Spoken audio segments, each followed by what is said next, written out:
අයිබෝන් සුබ දවසක් ප්‍රාර්ථනා කරන ඔබට අද මාර්තු මාසයේ 26 වෙනිදා සෙනසුරාදා අදත් අපි සූදානම් වෙන්නේ ජාතික පුවත්පත්වල වාර්තා වෙන තොරතුරු මොනවද කියලා විමසා බලන්න.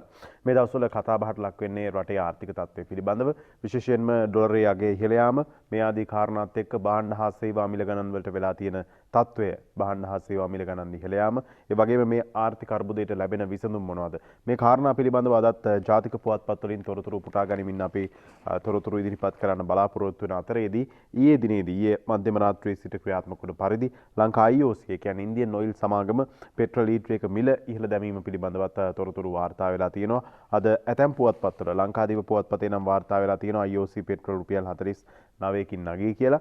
නමුත් අද ඇතැම් පුවත්පත්වල වාර්තා නොවුණත් අපි මේ පිළිබඳව මුලින්ම සඳහන් කරන්නට කැමැතියි. විශේෂයෙන්ම ඊයේ මධ්‍යම රාත්‍රියේ සිට ක්‍රියාත්මක වන පරිදි ලංකා IOC පෙට්‍රල් ලීටරයක් රුපියල් 49කින් ඉහළ දමා තිබෙනවා.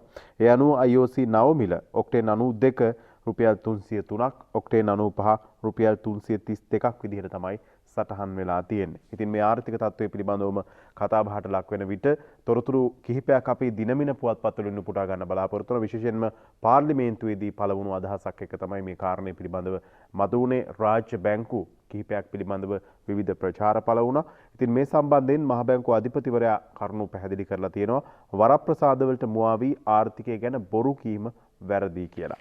අපි බලමු ඒ මොන කාරණා සම්බන්ධයෙන්ද කතා කරන්න කියලා.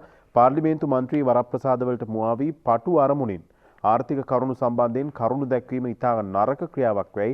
ශ්‍රී ලංකා මහ බැංකුවේ අධිපති අජිත් නිවාඩ් කබ්‍රාල් මහත්මයා දිනමින පුවත්පතට ප්‍රකාශ කරලා තියෙනවා. ශ්‍රී ලංකාවේ මූල්‍ය හා බැංකු පද්ධතිය ස්ථාවරව පවතින මොහොතක නැති ගැටලු ඇතැයි නැගෙන සාවද්‍ය ප්‍රකාශ නිකුත් කිරීමෙන් වඩාත් ප්‍රවේශම් සහගතව කටයුතු කිරීම වගකිය යුතු අයගේ කාර්යභාරය බව තමයි මහ බැංකුව අධිපතිවරයා සඳහන් කරලා තියෙන්නේ. ඒ අනුව විශේෂයෙන්ම වරප්‍රසාද වලට මුවා වේ කියන්නේ පාර්ලිමේන්තු වරප්‍රසාද වලට මුවා වෙලා ආර්ථිකය ගැන බොරු කීම වැරදි කියලා තමයි ඔහු සඳහන් කරන්නේ. ඒ වගේම සමාජ මාධ්‍ය ප්‍රචාර බොරු බැංකුවේ කඩාවැටීමක් නැහැ කියලා මහජන බැංකුවේ සමාජපතිවරයා සඳහන් කරනවා. මහජන බැංකුව සම්බන්ධයෙන් සමාජ මාධ්‍ය ජාල ඔස්සේ පැතිරෙන ප්‍රචාර සම්පූර්ණයෙන්ම අසත්‍ය බව මහජන බැංකුවේ සභාපති සුජීව රාජපක්ෂ මහත්මයා සඳහන් කරලා තියෙනවා. රාජ්‍ය බැංකුවක් කඩාවැටමින් පවතින බවට සමගි ජන බලවේගයේ පාර්ලිමේන්තු මන්ත්‍රී ආචාර්ය හර්ෂද සිල්වා පාර්ලිමේන්තුවේදී ඉකුත් 24 වෙනිදා කළ ප්‍රකාශයක් පදනම් කර ගනිමින් මේ අසත්‍ය පුවත පළ වෙලා තියෙනවා සමාජ මාධ්‍යවල. ඉතින් සමාජ මාධ්‍යවල ප්‍රචාර බොරු කියලා තමයි සඳහන් කරලා තියෙන්නේ.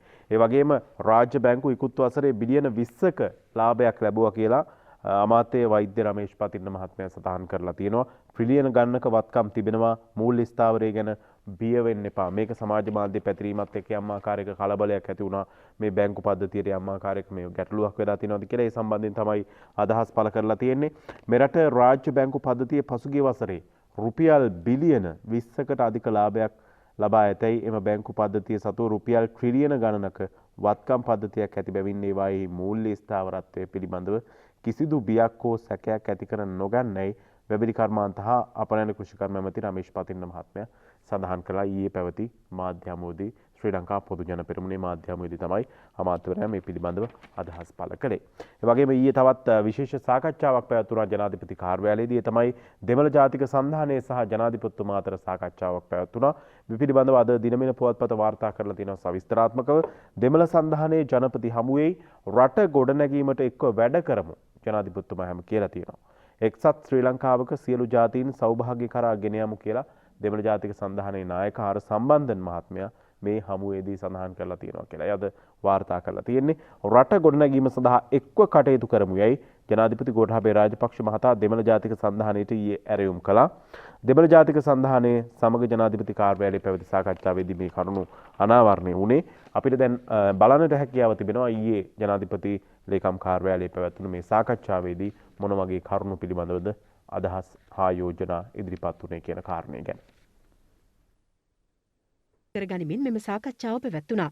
දීර්ඝ කාලයක් රඳවාගෙන සිටි සැකකරුවන් මුදා හැරීම, නඩු සහ චෝදනා ගොනු කර නැති සැකකරුවන් පිළිබඳ ඉදිරි කටයුතු කිරීම, සත්‍ය සෙවීමේ යාන්ත්‍රණය ඇරඹීම, ත්‍රස්ත විරෝධී පනත සංශෝධනය කිරීම, අතුරුදන් වූවන් පිළිබඳ ගැටලු විසඳීම ඇතුළු කරුණු ගණනාවක් සම්බන්ධයෙන් රජයේ ක්‍රියා කරමින් ඇති බව ජනාධිපතිතුමා මෙහිදී සඳහන් කළා. එමෙන්ම තවදුරටත් එක්ව කටයුතු කිරීමෙන් උතුරු නැගෙනහිර ඇතුළු රටේ සමස්ත ජනතා අරමුණු ඉටු කර රට සංවර්ධනය කරා ගෙන යා හැකි බවද ජනාධිපතිතුමා පෙන්වා දුන්නා. එක්සත් ශ්‍රී ලංකාවක දේශපාලන විසඳුමක් සමගින් රට සෞභාග්‍ය කරා යාම තම අපේක්ෂාව බවයි දෙමළ ජාතික සන්ධානයේ නායක ආර් සම්බන්ධන් මහතා මෙහිදී සඳහන් කළේ. එමෙන්ම දීර්ඝ කාලයක් වගාර් සඳහා යොදාගත් ඉඩම් නිදහස් කිරීම, නව ව්‍යවස්ථාව දෙමළ සහ සිංහල භාෂාවලට පරිවර්තනයෙන් පසු ඊට එක්විය යුතු සංශෝධන සාකච්ඡා කිරීම, උතුරු නැගෙනහිර සංවර්ධන අරමුදලක් පිහිටුවීම යන කරුණු සම්බන්ධයෙන්ද මෙහිදී සාකච්ඡා කළා.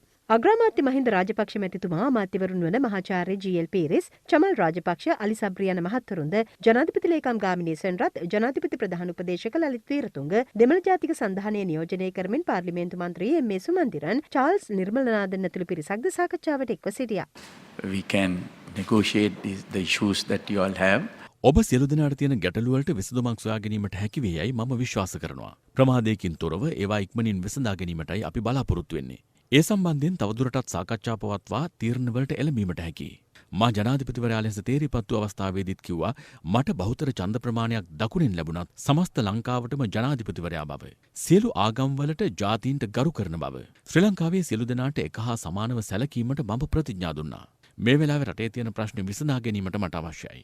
ඒ වගේම මා ඇතුළු අපි සියලු දෙනාගේ ප්‍රධාන අරමුණ තමයි ප්‍රදේශයේ සංවර්ධන කටයුතු ඉහළ නැංවීම සහ ඒ ප්‍රදේශවල ජනතාවගේ ජීවන මට්ටම ඉහළ නැංවීම. ඒ සඳහා මා සමග එක්ව වැඩ කිරීමට ඔබ සියලු දෙනාට ආරාධනා කරනවා. දේශපාලනික වශයෙන් අපි වෙනස්. නමුත් ජනතාව වෙනුවෙන් අපි එක්ව කටයුතු කළ යුතුයි. මම ඊට සූදානම්. රජයත් සූදානම්. පවතින ගැටලු සම්බන්ධයෙන් ඉදිරියටත් අපිට මෙවැනි සාකච්ඡා පැවැත්වීමට හැකියාව තිබෙනවා. අපි මේ අවස්ථාව යොදා ගන්නවා දෙමළ ජාතිකයන්ට තිබෙන ගැටලු විසඳා ගැනීමට. ඒ වගේම කියන්න ඕනෑ සියලු දෙනාගේම අයිතියට ගරු කරන ක්‍රියාපටිපාටියක් ස්ථාපනය කළ යුතුයි. බෙදුම්වාදයෙන් තොර එක්සත් ලංකාවක් සඳහා වූ වැඩපිළිවෙලක් ක්‍රියාත්මක කළ යුතුයි. ශ්‍රී ලංකාව සෞභාග්‍ය කරා ළඟා වනු දැක්ම අපේ අරමුණයි. ශ්‍රී ලංකාව පෙරදිග ස්විෂ්ටලන්තය බවට පත්වනු දැකීමට අපට අවශ්‍යයි. ඒ ජනාධිපතිතුමා සහ දෙමළ ජාතික සන්ධානය අතර පැවැත්වුණු සාකච්ඡාව පිළිබඳව තමයි අපි තොරතුරු ගෙනාවේ. අපි ආර්ථික කරුණු කීපයක් පිළිබඳව දිනමින පුවත්පතෙන් තොරතුරු පුටා ගනිමින් ගේන්න බලාපොරොත්තු වෙනවා. විශේෂයෙන්ම ජනතා සහන ඉල්ලා ශ්‍රී ලංකා නීතිඥ සංගමයේ උසාවියයි කියලා තොරතුරක් තියෙනවා. වර්තමාන ආර්ථික අර්බුද නිසා පීඩාවට පත්ව සිටින ජනතාවට අත්‍යවශ්‍ය ද්‍රව්‍ය සහ සේවා බාධාවකින් තොරව ගත හැකි පරිදි සහන සැලසීම සඳහා කැබිනට් වැඩපිළිවෙලක් සකස් කරන ලෙස ඇමති මණ්ඩලයට නියෝගයක් නිකුත් කරන්න ඉල්ලා ශ්‍රී ලංකා නීතිඥ සංගමය විසින් ශ්‍රේෂ්ඨාධිකරණයට මූලික අයිතිවාසිකම් පෙත්සමක් ඊයේ ගොනු කරලා තියෙනවා. ඊළඟට මේ ජාත්‍යන්තර බූල්‍ය අරමුදල එහෙම නැත්නම් IMF එක ගැන ටිකක් මේ දවස්වල වැඩිපුර කතා බහට ලක් වෙනවා. IMF එකට අපි යනවද නැද්ද? IMF එකේ වාර්තාවක් සම්බන්ධයෙන්ුත් මේ වෙනකොට පාර්ලිමේන්තුවේදීත් අදහස් පළ වුණා. සර්වපාක්ෂික සමුළුවේදීත් අදහස් පළ වුණා. දැන් IMF සවිස්තර වාර්තාව හෙට හෝ අනිද්දා මුදල් අමාත්‍යාංශයට ලැබෙනවලු. ඒ ගැනයි අද තොරතුරු වාර්තා කරන්නේ. ශ්‍රී ලංකාව සම්බන්ධයෙන් අන්තර්ජාතික මූල්‍ය අරමුදල විසින් නිකුත් කරනු ලබන සවිස්තරාත්මක වාර්තාව හෙට හෝ අනිද්දා මුදල් අමාත්‍යාංශයට ලැබීමට නියමිතයිලු. සවිස්තරාත්මක වාර්තාව ලැබෙන්නේ හෙට හරි අනිද්දා හරි කියලා තමයි සඳහන් වෙන්නේ. මේක පාර්ලිමේන්තුවට ඉදිරිපත් කරන්න කියලා පක්ෂ ගණනාවක් විශේෂයෙන්ම රනිල් වික්‍රමසිංහ මහත්මයා එක්සත් ජාතික පක්ෂයෙන් ඉල්ලීමක් කරා. තවත් පක්ෂ කිහිපයක්ම මේ පිළිබඳව ඉල්ලීම් කරලා තිබුණා. නමුත් මුදල් අමාත්‍යාංශයට මේ සවිස්තර වාර්තාව ලැබෙන්නේ හෙට හෝ අනිද්දා කියලායි අද දිනමින පුවත්පත වාර්තා කරලා තියෙන්නේ. ඊළඟට අපි යනවා තවත් තොරතුරකට. ඒ තමයි මේ තවත් තෙල් නැවකට ඩොලර් මිලියන 42ක් ගෙවලා තියෙනවා කියලා බලශක්ති අමාත්‍යාංශයේ ලේකම්වරයා සඳහන් කරලා තියෙනවා. ඉන්ධන රැගත් තවත් නෞකාවකට ඩොලර් මිලියන 42ක් ගෙවලා තියෙනවා. ඒ අනුව ඉන්ධන හිඟයකින් තොරව ලබා දෙන්න හැකියාව ලැබෙයි කියලා තමයි එම අමාත්‍යාංශය සඳහන් කරලා තියෙන්නේ. මේ අතරවාරයේදී අවුරුදු සමයේ විදුලි කප්පාදු කාලය වැඩි කිරීම ගැන තවම තීරණයක් ගෙන නැහැ කියලා මාධ්‍ය ප්‍රකාශක ඇන්ඩ්‍රූ නවමනි මහත්මයා සඳහන් කරලා තියෙනවා. අලුත් අවුරුදු සමයේදී විදුලි කප්පාදු කරන කාල සීමාව වැඩි කිරීමක් ගැන තවමත් තීරණයක් ගෙන නැතයි විදුලි වල මණ්ඩලයේ මාධ්‍ය ප්‍රකාශකවරයා සඳහන් කරලා තියෙනවා කියලායි දිනමින පුවත්පත අද මුල් පිටුවේම තොරතුරු වාර්තා කරලා තියෙනවා. ඊළඟට අපි යනවා දිනමිනේ තවත් තොරතුරකට. ඒ තමයි රංජන් රාමනායක මහත්මයා පිළිබඳ තොරතුරක් තියෙනවා. රංජන් වරද පිළිගනී කියලා අධිකරණයට අපහාස කිරීම සම්බන්ධයෙන් තමාට එරෙහිව ඇති දෙවැනි චෝදනාවට වරද පිළිගන්නා බව සිරදඬුවම් විඳමින් සිටින හිටපු පාර්ලිමේන්තු මන්ත්‍රී රංජන් රාමනායක ශ්‍රේෂ්ඨාධිකරණය හමුවේ ඊයේ ප්‍රකාශ කළා. එම චෝදනාවලට වරදකරු නොවන බවට මීට පෙර අධිකරණය හමුවේ කරන ලද විත්ති වාචකයේ ඉල්ලා අස්කර ගනිමින් ඔහු මෙලෙස වරද පිළි අරගෙන තියෙනවා කියලා තමයි අද තොරතුරු දිනමින පුවත්පත රංජන නාමනායක මහත්මයා පිළිබඳව සඳහන් කරලා තියෙන්නේ. ඊළඟට අපි යන්නට බලාපොරොත්තු වෙනවා ලංකාදීප පුවත්පතට. ලංකාදීප පුවත්පතේ වාර්තා වෙන තොරතුරු කිහිපයක් අපි පුවත්පත් තොරතුරු ආරම්භයේදීම IOC ඉන්ධන මිල වැඩි කිරීම පිළිබඳව සඳහන් කළා. ඒ ගැන ලංකාදීපේ මුල් පිටුව අද වාර්තා කරනවා. IOC පෙට්‍රල් රුපියල් 49ක් නගී කියලා රුපියල් 49කින් ඉහළ ගිහිල්ලා තියෙනවා. ඒ ගැනයි තොරතුරු මේ විදිහට වාර්තා කරලා තියෙන්නේ. ඊළඟට ලංකාදීප පුවත්පතේ වාර්තා වෙන ප්‍රධාන තොරතුරට අවධානය යොමු කරන්න අපි බලාපොරොත්තු වෙන්නේ මේ ගජමුතු ගනුදෙනුවක් ගැන.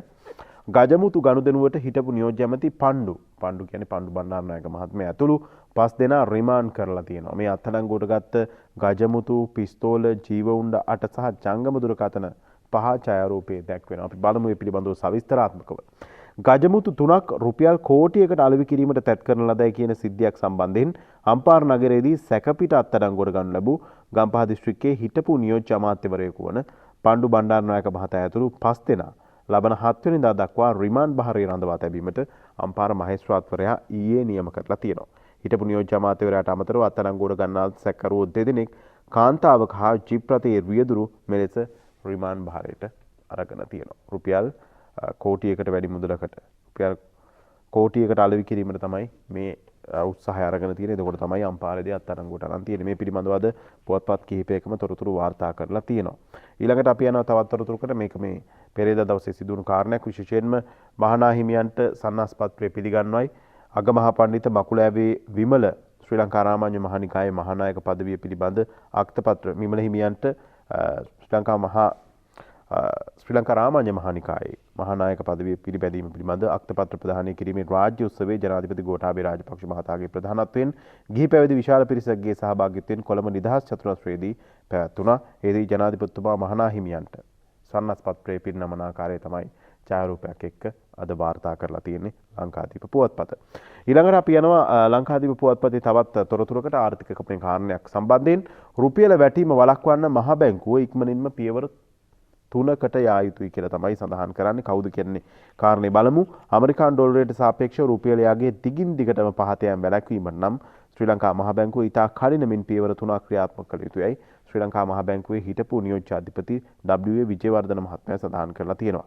මහ බැංකුව පොලි අනුපාතිකය වැඩි කිරීම, ජාත්‍යන්තර මූල්‍ය අරමුදලෙන් ණය ගන්නා බවට නිල ප්‍රකාශයක් කිරීම සහ මහ බැංකුව වාණිජ බැංකු සතු ඩොලර් ලබා ගැනීම අත්හැරීම යන පියවර 3 ඉතා ඉක්මනින් ක්‍රියාත්මක කළ යුතු බවද විජේවර්ධන මහත්මයා සඳහන් කරලා තියෙනවා. මේ පියවර 3 තමයි මහ බැංකුව පොලි අනුපාතිකය වැඩි කිරීම, ජාත්‍යන්තර මූල්‍ය අරමුදලෙන් ණය ගන්නා බවට නිල ප්‍රකාශයක් කිරීම සහ මහ බැංකු වාණිජ බැංකු සතු ඩොලර් ලබා ගැනීම අත්හැරීම යන පියවර 3 ඉතාම ඉක්මනින් ගන්න ඕන කියලා තමයි මහ බැංකුවේ හිටපු නියෝජ්‍ය අධ්‍යක්ෂ අධිපති W.A. විජේවර්ධන මහත්මයා සඳහන් කරලා තියෙන මේ තත්වයට යම් ආකාරයක පිළියමක් විදිහට.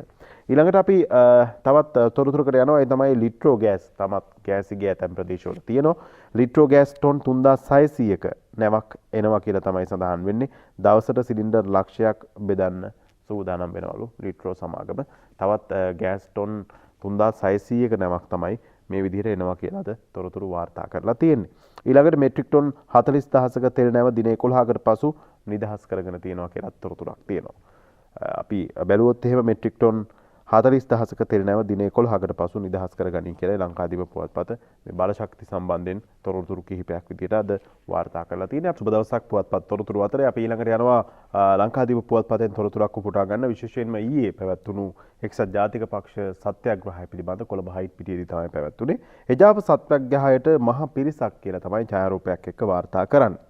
අඳුරු අනාගතයේ පහන් කරන්නට යන්නේ එක්සත් ජාතික පක්ෂයේ සංවිධානය කළ සත්‍යාග්‍රහය කොළඹ හයිට් පිටියේදී ඊයේ පස්වරුවේ පැවැත්වුණා. එක්සත් ජාතික පක්ෂ නායක හිටපු අග්‍රාමාත්‍ය රනිල් වික්‍රමසිංහ, පක්ෂ නියෝජ්‍ය නායක රුවන් විජේවර්ධන, සභාපති වජිර අබේවර්ධන, මහලේකම් පාලිත රංගේ බණ්ඩාර, උපනායක අකිල විරාජ් කාර්යවසම්, ජාතික සංවිධායක සාගර රත්නායක යන මහතුරුන් ප්‍රමුඛ එජාප නායකයන් ඇතුළු ජනතාව සත්‍යාග්‍රහයට එකතු වී සිටි ආකාරය තමයි එජාප සත්‍යග්‍රහයට මහ පිරිසක් කියන මාතෘකාවත් එක්ක අද තොරතුරු වාර්තා කරලා තින්නේ ලංකාදීප පුවත්පත. ඊළඟට අපි යනවා දිවයින පුවත්පතට. දිවයින පුවත්පතේ අපි දිනමින පුවත්පතෙන් උපුටා ගත්ත රංජන් නාමනායක මහත්මයා පිළිබඳව රංජන් උසාවියට කනගාටුව ප්‍රකාශ කරයි කියලා තමයි දිනමිනත් අද ප්‍රධාන පොතක් විදිහට වාර්තා කරන්නේ. නිවැරදි කරු බවට කළ උත්තර වාචකයේ ඉල්ලා අස් කරගෙන උසාවියට කනගාටුව ප්‍රකාශ කරලා තියෙනවා. අධිකරණයට අපහාස කිරීම සම්බන්ධයෙන් චෝදනාවට වරද පිළිගන්නා බව සිරදනුවම් විදිමින් සිටින හිටපු පාර්ලිමේන්තු මන්ත්‍රී රංජන් රාමනායක මහත්මයා ශ්‍රේෂ්ඨාධිකරණයේ හමුවේ සඳහන් කළා. ඒ ගැනයි සඳහන් කරන්නේ. ඊළඟට ගජමුතු ගනුදෙනුව පණ්ඩු බණ්ඩාරනායක හිටපු නියෝජ්‍ය අමාත්‍යවරයා සම්බන්ධ ගනුදෙනුව පිළිබඳවත් අද දිවයින පුවත්පත මුල් පිටුවේ තොරතුරු වාර්තා කරනවා. කෝටියක ගජමුතු විකුණන්න ගිය හිටපු ඇමති පණ්ඩු මාට්ටු කියලා. සැකකරුවන් 5 දෙනා අතර ගුරුවරියෙකුත් ඉඳලා තියෙනවා කියලා තමයි සඳහන් කරන්නේ. ඒ පිළිබඳව අද තොරතුරු වාර්තා වෙන අතර වාරයේදී පෙරේදා රාත්‍රී කඩවත ප්‍රදේශයෙන් වාර්තා වුණු පාතාල ගැටුම පිළිබඳව අද වාර්තා කරලා තියෙනවා. බැරල් සංකගේ කුඩු ගෝලයන් දෙදෙනා පාතාලයන් වෙඩිකා නැසී කඩවත මහරෑ ගිනියාවි සහ ගිනිකෙලි හේතුව මද්ද්‍රව්‍ය ආරවුලක් වෙඩි ප්‍රහාර 10ක් තියලා සිද්ධියේ CCTV වල කැමරාවල සටහන් වෙලා තියෙනවා කියලායි මේ විදිහට අද දිවයින පුවත්පත මුල් පිටුවෙන් වාර්තා කරලා තියෙන. ඊළඟට ජනතා විමුක්ති පෙරමුණ පැත්තෙන් කාබනික වගාව කියන කතාවක් කාබනික පොහොර ප්‍රතික්ෂේප කරන්න ගොවියා තීරණය කළා කියලා තමයි ඔවුන් සඳහන් කරලා තියෙන්නේ. විශේෂයෙන්ම ඔවුන්ගේ ප්‍රධාන කාරණයක් බවට පත් වෙලා තියෙන ජනතා විමුක්ති පෙරමුණ පැත්තෙන් ගත්තාම කාබනික වගාව. නමුත් දැන් ඔවුන් කාබනික වගාවට විරුද්ධ බවක් තමයි පෙනෙන්න තියෙන්නේ. කාබනික පොහොර ප්‍රතික්ෂේප කරන්න ගොවියා තීරණය කරලා තියෙනවා කියලා තමයි නාමල් කරුණාරත්න මහත්මයා සඳහන් කරලා තියෙන්නේ. ඒ දිවයින පුවත්පතෙන් තමයි අපි මේ තොරතුරු කිහිපේ උපුටා ගත්තේ. ඊළඟට අපි යනවා ක්‍රීඩා තොරතුරු කිහිපයකට. ලංකාදීප පුවත්පත වාර්තා කරන ක්‍රීඩා තොරතුරක්. ඕස්ට්‍රේලියානු පිළ ජූනියේ ශ්‍රී ලංකාවට කියලා තමයි මේ විදිහට තොරතුරු වාර්තා කරන්නේ. ටෙස්ට් තරඟ 2කට, එක්දින තරඟ 5කට සහ 20 තරඟ 3කට සහභාගී වීම සඳහා ඕස්ට්‍රේලියානු ක්‍රිකට් කණ්ඩායම ජූනි මාසයේදී ශ්‍රී ලංකාවට පැමිණෙනු ඇති කියලායි වාර්තා කරන්නේ. මෙම සංචාරයේදී ටෙස්ට් තරඟාවලියේ ගාල්ලේද එක්දින සහ 20 තරඟාවලි කොළඹදී සහ මහනුවරදී පැවැත්වීමට කටයුතු යොදලා තියෙනවා කියලායි වාර්තා වෙන්නේ. විශේෂයෙන්ම අවසන් වරට ඕස්ට්‍රේලියානු කණ්ඩායමක් ශ්‍රී ලංකාවේ තරඟ සංචාරයක නිරත වූයේ මින් වසර 6කට පෙර. වසර 6කට පස්සේ තමයි මේ විදිහට තරඟ සංචාරයක් පැවැත්වෙනවා කියලා අද ලංකාදීප ක්‍රීඩා පිටුව වාර්තා කරන්නේ. ඒ ගැනම අපි බැලුවොත් දිනමින ක්‍රීඩා පිටුවෙත් වාර්තා කරලා තියෙනවා. විශේෂයෙන්ම වසර 6කට පසු ඕස්ට්‍රේලියාව පූර්ණ ක්‍රිකට් තරඟාවලියකට ජූනි මාසයේ ශ්‍රී ලංකාවට එයි කියලා. ඊළඟ කාරණේ තමයි මහේෂ් සහ චාමික අද IPL පිටියේ හැප්පෙති කියලා තොරතුරුකුත් වාර්තා කරනවා දිනමින ක්‍රීඩා පිටුව. ඉන්දියා ක්‍රිකට් ආයතනයේ 15 වෙනි වරට සංවිධානය කරන ලෝ වැඩිම අවධානයක් දිනාගත් ලීග් ක්‍රිකට් තරඟාවලිය වන ඉන්දියා ප්‍රීමියර් ලීග් ක්‍රිකට් තරඟාවලිය අද ආරම්භ වෙනවා. ගුජරාට් ටයිටන්ස් සහ ලක්නව් සුපර් ජයන්ට්ස් ලෙස අලුත් කණ්ඩායම් දෙකක් එක්වීමත් සමග කණ්ඩායම් 10ක් දක්වා වැඩි ඇති මෙවර තරඟාවලිය ආරම්භ කරමින් වත්මන් ශූර චෙන්නයි සුපර් කිංස් පිළ සහ කොල්කතා නයිට් රයිඩර්ස් අතර මුම්බායිහි වෙන්කඩේ ක්‍රීඩාංගණයේදී අද 7:30ට පළමු තරඟය පැවැත්වෙනවා. මෙවර තරඟාවලිය සඳහා ශ්‍රී ලංකික ක්‍රීඩකයන් 5 දෙනෙකු එක්ව සිටින අතර එහිදී අද තරඟවා දින චෙන්නයි පිළට මහේෂ් තීක්ෂණ සහ කොල්කතා පිළට චාමික කරුණාරත්න ක්‍රීඩා කරනවා. ඒ අනුව තමයි මහේෂ් චාමික අද IPL පිටියේ හැප්පෙති කියලා තොරතුරු වාර්තා කරලා තියෙන්නේ. ඊළඟට අද පුවත්පත්වල තොරතුරු වාර්තා වුණ නැතත් අපේ රටේ විශේෂයෙන්ම මේ චන්ද්‍රිකා තාක්ෂණය පිළිබඳව කතා කරද්දී වෙනත් පිටරට සමාගම් සමග එක් වෙලා මේ කටයුතු සිදු කරන අතරවාරයේදී ආතසි ක්ලාක් ආයතනයේ ඉංජිනේරුන්ගේ තාක්ෂණික දායකත්වයෙන් නිර්මාණය කෙරුණු දෙවන නැනෝ චන්ද්‍රිකාව ඊයේ පෙරේදා දිනේදී කක්ෂගත කෙරුණා. නව චන්ද්‍රිකාව කිට්සුනේ යනුවෙන් නම් කරලා තියෙනවා. ඔබ දන්නවා රාවන් 1 චන්ද්‍රිකාව මෙන් 6 ගුණයක් තමයි මේකේ විශාලත්වය කියලා සඳහන් වෙන්නේ. අපි මේ පිළිබඳව තොරතුරු වෙතයි දැන් අවධානය යොමු කරන්නේ.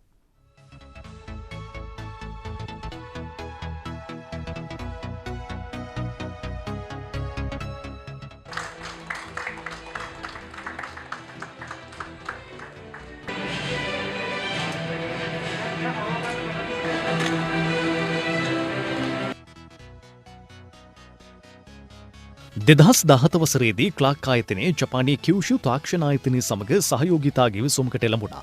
එහි ප්‍රතිඵලයක් ලෙසයි ආතරසේ ක්ලාක් ආයතනයේ ඉංජිනේරුවන් නිර්මාණය කළ මෙරට පළමු නැනෝ චන්ද්‍රිකාව 2019 ජූනි 17 වෙනිදා කක්ෂගත කෙරුණේ.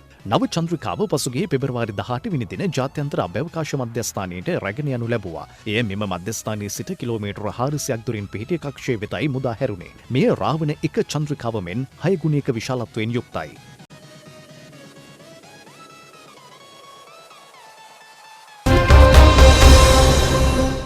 දැන් අපි අවධානය යොමු කරන්නේ කාටුන් කිහිපයක් වෙත. අපි යනවා ලංකාදීපයට. ලංකාදීපේ පංකජරුවින්දගේ සරදම් කාටුනේ.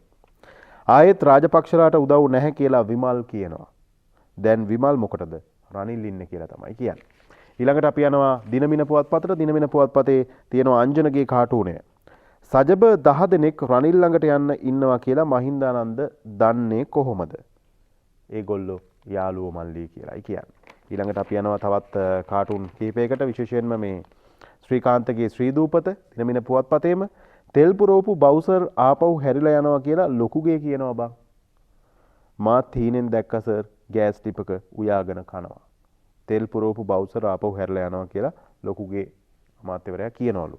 එතකොට අනිත් පැත්තෙන් කියනවා මාත් හීනෙන් දැක්ක සර් ගෑස් ටිපක උයාගෙන කනවා කියලා.